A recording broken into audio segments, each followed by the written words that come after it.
नमस्कार दोस्तों, मैं हूं आरजे रेक्स 94.3 माय एफएम से। और आज जिनसे हम मुलाकात कर रहे हैं वो मेरी प्रेरणा रही हैं।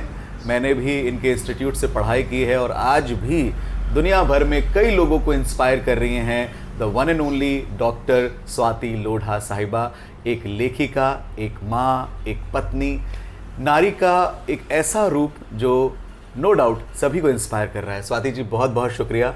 Thank you. आपके इस शॉर्ट टाइम में भी आपने हमें समय दिया। सबसे पहले तो आपको लाइफ टाइम अचीवमेंट अवार्ड के लिए बहुत सारी शुभकामनाएं, जो आपको कल प्राप्त हुआ है सृजन द स्पार्क की तरफ से। धन्यवाद बहुत बहुत सृजन का भी, और उन्हीं की वजह से मेरा कल आना हुआ शहर में, तो मुझे डेफिनेटली बहुत अच्छा लगा।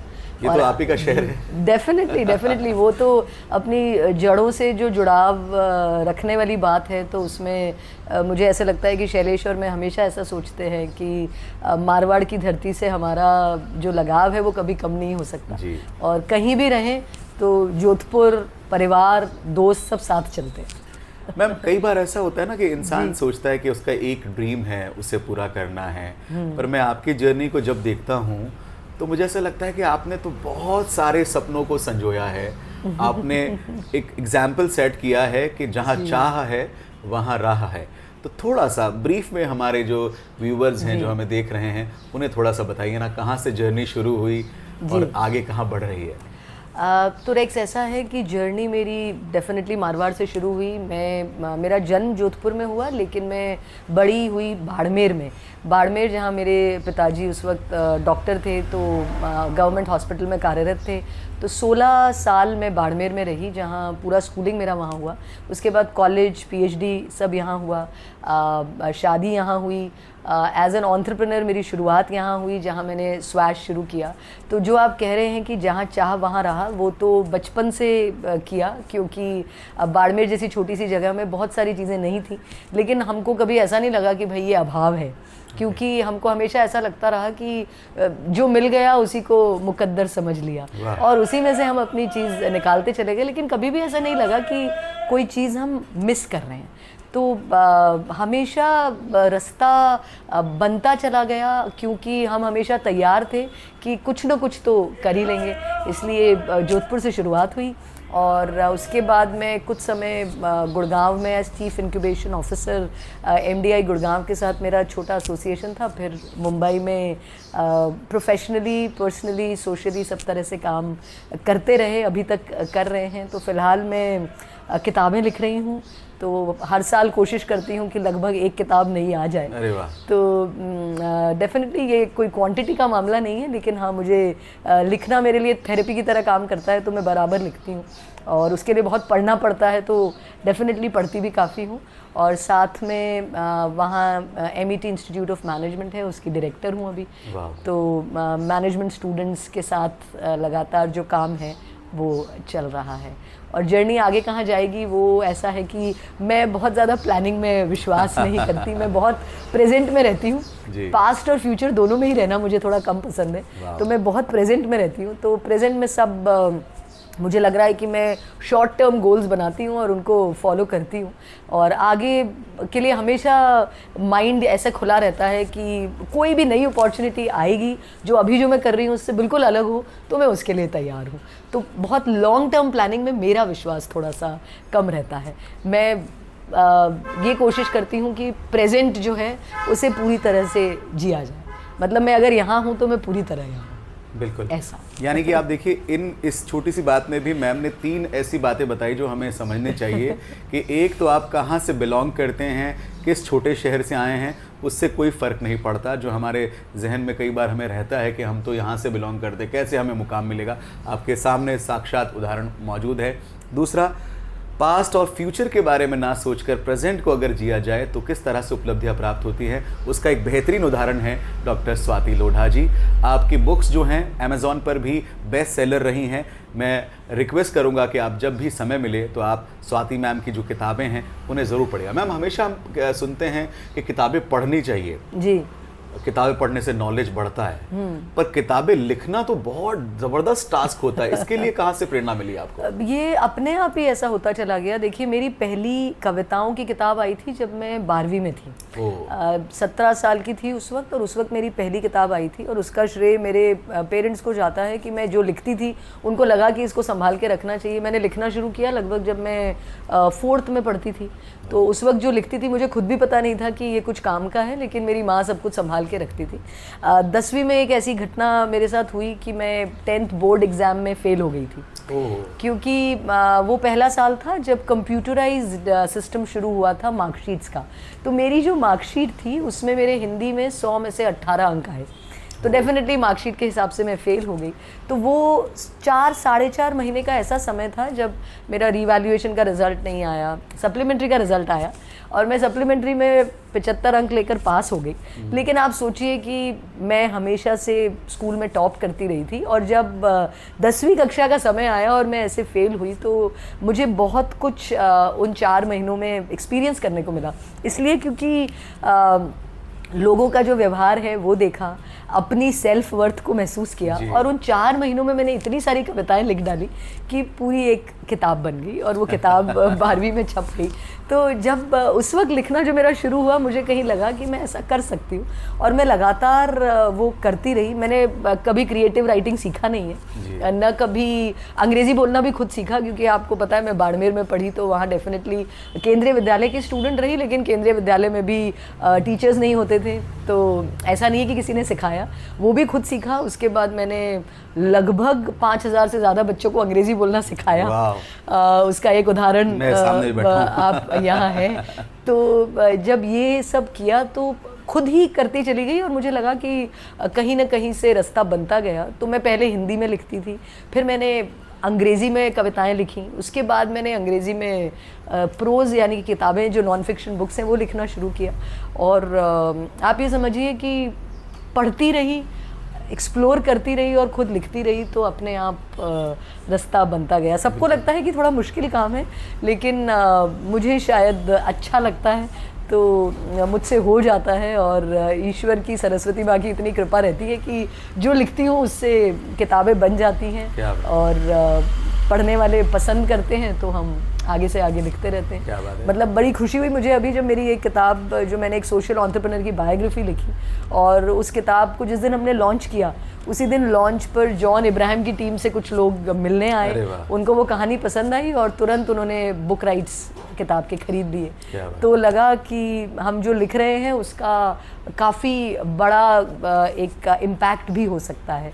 तो जब वो फिल्म बन जाएगी, कोरोना की वजह से डिले हो गई है, लेकिन जब वो फिल्म बनेगी तो डेफिनेटली वो बहुत सारे लोगों को इंस्पायर करेगी। तो वो निश्चित रूप से वो कहानी जो है वो और ज़्यादा तक पहुंचेगी। बिल्कुल, वो लोगों तक पहुंच पाएगी। तो अब इतने मीडियम्स बन गए हैं, तो ऐसा लगता है कि लेखन मुश्किल है थोड़ा।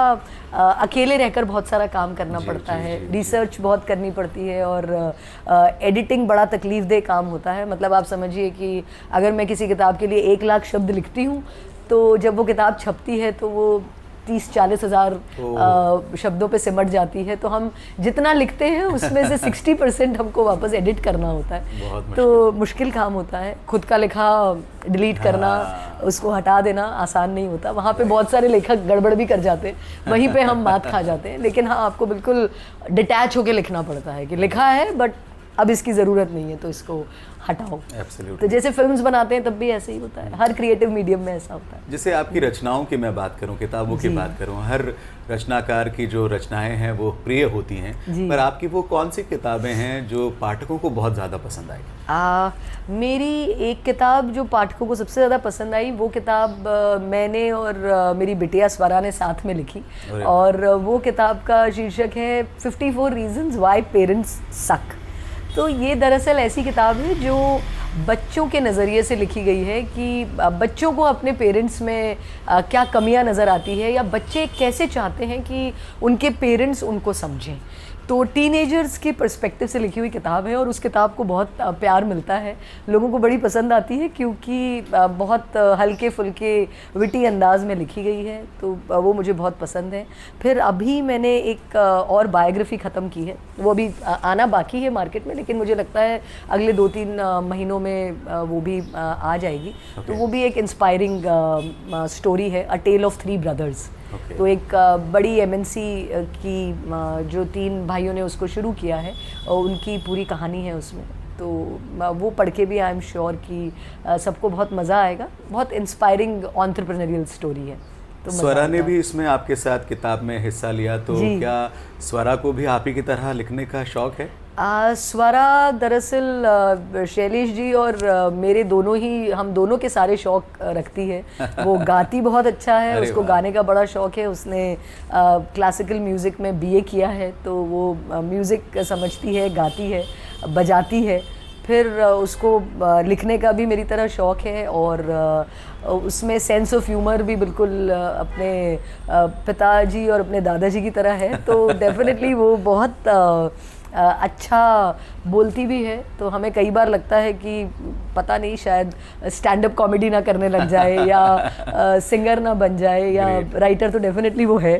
तो सारी चीज़ें उसमें ये हैं और बिज़नेस पढ़ रही है भी सिंगापुर में, तो देखते हैं, सब रास्ते उसके लिए खुले हैं, जो चाहे उस तरफ जा सकती है। और अभी आजकल आप सब यंग जनरेशन्स के लिए तो बहुत सारे ऑप्शंस हैं, आप एक साथ बहुत सारे काम कर सकते हैं। तो अब हमको ऐसा नहीं है कि एक करियर बनाना है, आपके पास करियर्स का पोर्टफोलियो होना चाहिए। तो जो भी करियर आप चाहें उसको उम्र के जिस पड़ाव पे चाहें उस समय उसको आप आगे लेके जा सकते हैं।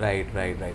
मैम, पेरेंटिंग भी आपका एक बहुत बड़ा सब्जेक्ट है जिस पे आप लगातार काम कर रही हैं, सेमिनार्स कर रही हैं, वेबिनार कर रही हैं, कई लोगों को मोटिवेट कर रही हैं।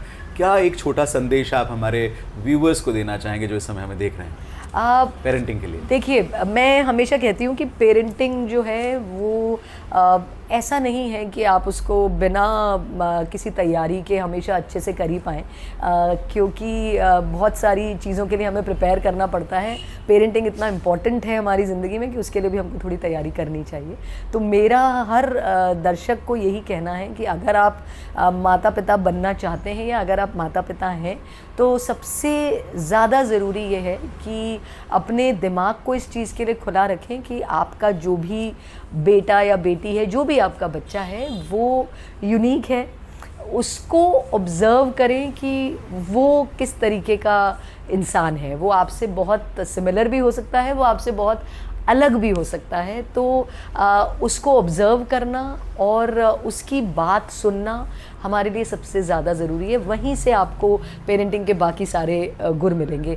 कभी भी ये सोचना कि दूसरे लोग ऐसा कर रहे हैं या सोसाइटी को ऐसा बच्चा पसंद है या ऐसा करने से उसको सफलता मिलेगी तो मुझे उसे उसी तरफ ढालना है, वो सबसे बड़ी गलती हम कर जाते हैं। तो पेरेंटिंग बहुत ही एक, I call it always, it's an emotion. It is not exactly a art or a science, but it is first and foremost an emotion. तो अगर आप में पेरेंटिंग का जज्बा है तभी हम सही पेरेंटिंग कर सकते हैं, और ये रोज़ सीखने वाली बात है। मैं जितना एज अ पेरेंट रोज़ सीखती हूँ उतना और किसी भी रूप में नहीं सीखती अभी भी। तो वो सबसे ज़्यादा ज़रूरी है कि आप इस चीज़ के लिए हमेशा अपना दिमाग खुला रखें कि मैं कभी भी हम हमेशा वर्क इन प्रोग्रेस पेरेंट्स रहते हैं। तो लगातार हमें सीखना पड़ेगा अपने बच्चों से भी, दूसरे बच्चों से भी, दूसरे पेरेंट्स से भी, अपने माहौल से भी, और लगातार हमको अपग्रेड भी करना पड़ता है और बदलना भी पड़ता है। तो वो करते रहना ज़रूरी है और अपनी गलती एडमिट करना सीखिए, वो सबसे ज़रूरी है कि एज अ पेरेंट कभी भी ये ना सोचें कि भाई मुझसे तो कोई गलती हो नहीं सकती, और अपने बच्चों के सामने तो हम अपनी गलती कभी मानेंगे ही नहीं। वो हमको नहीं करना चाहिए। तो कोशिश कीजिए कि आप इतना ट्रांसपेरेंसी का माहौल बनाएं जहाँ पर आप अपने बच्चों से अपनी गलतियाँ शेयर कर पाएँ, तो वो भी अपनी गलतियाँ, अपने डर आपके साथ शेयर कर पाएंगे। ये बहुत सही कहा मैम ने कि वो एक ट्रांसपेरेंसी होना बहुत ज़रूरी है उस अहम रिश्ते के साथ में। मैम, सक्सेसफुल इंसान के पीछे एक सक्सेसफुल महिला का हाथ होता है और शैलेश लोढ़ा जी आज दुनिया भर में एक महान कवि, एक अभिनेता, एक ऐसे व्यक्तित्व हैं जिन्होंने जोधपुर का नाम बड़ा रोशन किया है। पर मैं जब भी उनसे भी बात करता हूं तो उन्होंने यही कहा कि मैं कुछ भी नहीं था, तब मुझे स्वाति जी ने अपने साथ जीवन में अपनाया था। जर्नी तो बहुत खूबसूरत रही है। मैं यहाँ जानना चाहूँगा कि आप जो आज कर रही हैं, जैसे लेखन आप कर रही हैं, आप मोटिवेशनल स्पीकर भी हैं, आप कई सारे बड़े बड़े MNCs को ट्रेन भी कर रही हैं, तो इन सब में शैलेश सर का क्या सपोर्ट रहता है? शैलेश का सपोर्ट हमेशा ये रहता है कि वो मेरे किसी काम में दखल नहीं देते। ये सबसे बड़ा सपोर्ट है कि वो किसी चीज़ में कभी दखल नहीं देते कि जो तुम कर रही हो तुम करो। जब कोई चीज़ पूरी हो जाती है उसके बाद ही उनको अक्सर पता चलता है कि भाई मैंने ये किया है। तो वो उनका सबसे बड़ा सपोर्ट है। और वो ये उनकी सादगी है, ये उनकी ह्यूमिलिटी है कि वो हमेशा ऐसा कहते हैं कि वो कुछ नहीं थे, लेकिन ऐसा नहीं है। देखिए, हर इंसान को अपना मुकाम बनाने में, वहाँ तक पहुँचने में समय लगता है। और मैं ये कहूँगी कि हाँ, ये ज़रूर हो सकता है कि मुझे वो सब नज़र आ रहा था जो बाकी ज़माने को नज़र नहीं आ रहा था। इसलिए मुझे ये लगा कि उनका जो टैलेंट है वो बहुत टैलेंटेड है, बचपन से टैलेंटेड है। और लेखन एक ऐसी चीज़ है जिसने हम दोनों को जोड़ा, क्योंकि वो कवि हैं। मैंने शुरुआत कवयित्री के तौर पर की थी, तो मैं कविताएं लिखती थी। हालांकि मैं अब हमेशा ये कहती हूँ कि स्वरा, यानी मेरी बिटिया के जन्म के बाद मैंने कोई कविता नहीं लिखी, क्योंकि मुझे लगता है कि 18 साल तक मैंने एक ही कविता लिखी जिसका नाम स्वरा है। अरे वाह, क्या बात। तो मैंने उस दौरान कोई कविता नहीं लिखी, कम लिखा। और अब मैं किताबें लिखने में मसरूफ़ हो गई हूँ, तो कविता थोड़ी सी पीछे छूट गई है। अपने लिए कभी कभी लिखती हूँ, लेकिन शैलेश का सपोर्ट बहुत ज़बरदस्त है। उनका मेरी ज़िंदगी में होना ही मेरे लिए बहुत मायने रखता है, क्योंकि हम दोनों वो लोग हैं जो ज़्यादा मतलब जिसको कहते हैं ना कि हम लिखते बहुत हैं, लेकिन आपस में बहुत ज़्यादा शब्दों का आदान प्रदान हमारा नहीं होता है, क्योंकि हम दोनों का जो माइंडसेट है बहुत सारी चीज़ों में अलग है। तो हम बहुत सीमित बात करते हैं, ज़्यादा बात करते हैं तो हमें पता है कि ये किसी न किसी आर्ग्यूमेंट में तब्दील हो जाएगा, तो वो हम नहीं करते। और कम शब्दों में बात करके हमेशा अच्छे से हमारा साथ चलता है, क्योंकि दोनों इंडिपेंडेंट तरीक़ों से सोचते हैं, तो बहुत सारी चीज़ों में डिस्कशंस होते हैं। तो सफल दाम्पत्य के लिए ज़रूरी है कि हम बहुत ज़्यादा बहसबाजी में ना उलझें, तो वो हम नहीं करते। और सबसे बड़ी बात जो है, हम दोनों में म्यूचुअल रिस्पेक्ट बहुत है। मैं उनका जितना रिस्पेक्ट करती हूँ, वो मुझे लगता है कि उससे ज़्यादा मेरा रिस्पेक्ट करते हैं, जो कि हम ज़्यादातर परिवारों में या ज़्यादातर कपल्स में नहीं देखते हैं। म्यूचुअल रिस्पेक्ट जो है वो बहुत इम्पॉर्टेंट है, और हम दोनों के रिश्ते में बहुत बड़ी चीज़ है, बहुत बड़ी चीज़। और मुझे ऐसे लगता है कि बहुत सारे लोगों को उनसे ये सीखना चाहिए कि वो इतना सच बोलते हैं कि कभी कभी ऐसा लगता है कि इतना भी सच बोलना चाहिए क्या, पर वो हमेशा वो चीज़ कहते हैं। और ये सीखने वाली बात है कि आपको कैसे एक दूसरे का इतना सम्मान करना चाहिए जो वो करते हैं हमेशा, और ये बहुत इंपॉर्टेंट चीज़ है किसी भी पार्टनरशिप के। एब्सोल्युटली, रिश्ते की मजबूती की सबसे बड़ी नींव यही है कि आप एक दूसरे का सम्मान करें, रेस्पेक्ट करें। बहुत सीखने को मिलता है आपसे। मेरे क्वेश्चन ख़त्म नहीं होंगे, क्योंकि मेरे लिए ये सबसे बड़ा सौभाग्य है कि मैं आज इतना काबिल बन पाया हूँ कि मैं आपका इंटरव्यू ले रहा हूँ। नहीं, आप इतना अच्छा काम कर रहे हैं Rex, you are doing God's work, because आप लोगों को जोड़ रहे हैं। और आपकी फ़ैन फॉलोइंग देख के मुझे बड़ी खुशी होती है कि आपको इतने लोग फॉलो करते हैं। और आपकी मतलब मुझे नहीं पता था कि रेक्स इतना अच्छा गाते भी हैं, लेकिन जब से पता चला आपकी जो प्रतिभा है वो पहले से और अच्छा काम कर रही है, और अपने शहर में रहकर आप इतना अच्छा काम कर रहे हैं, वो बहुत बड़ी बात है।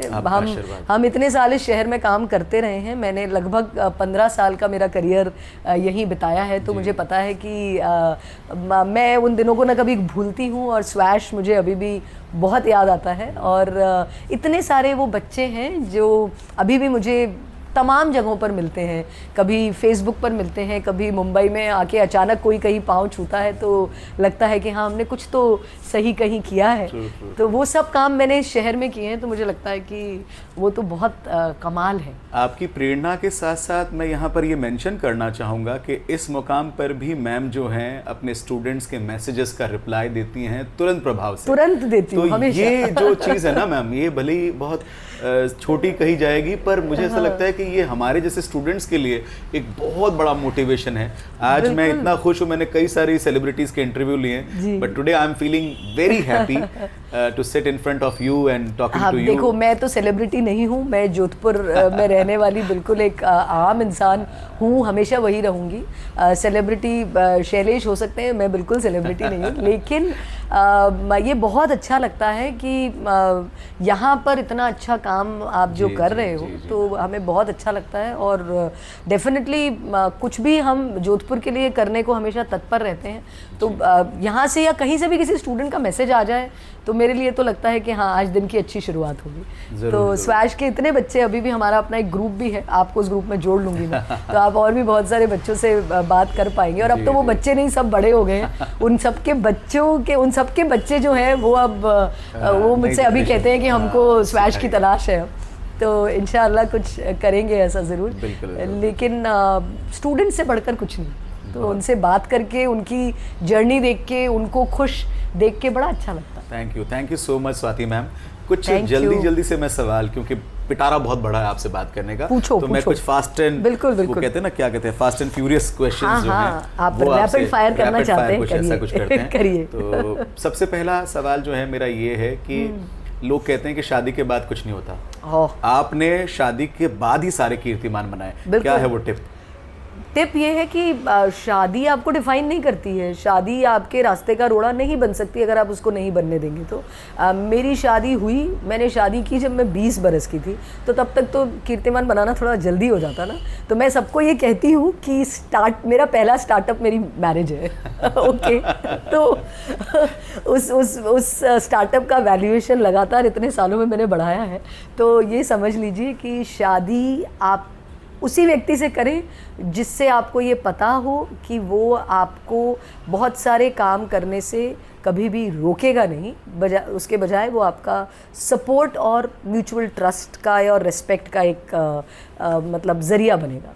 तो शादी कभी रोड़ा नहीं हो सकती। राइट। सेकंड क्वेश्चन, जोधपुर में ऐसा कौन सा वो फूड प्लेस है, क्योंकि हम खाने पीने का बहुत शौक रखते हैं, तो ऐसी कौन सी जगह है जो आपको बहुत पसंद है और आपको वो खाना भी पसंद है? देखिए, ये सवाल वैसे करना मेरे लिए थोड़ा सा गलत, इसलिए मतलब मुझसे ये सवाल इसलिए नहीं पूछा जाना चाहिए क्योंकि मैं खाने की बहुत शौकीन नहीं हूँ। अच्छा। लेकिन फिर भी जोधपुर में ऐसी बहुत सारी जगह हैं जो हमें पसंद आती हैं। यहाँ से मतलब जब भी जाते हैं तो हम मतलब जनता स्वीट से दुनिया भर की मिठाई, नमकीन लिए बगैर नहीं जाते।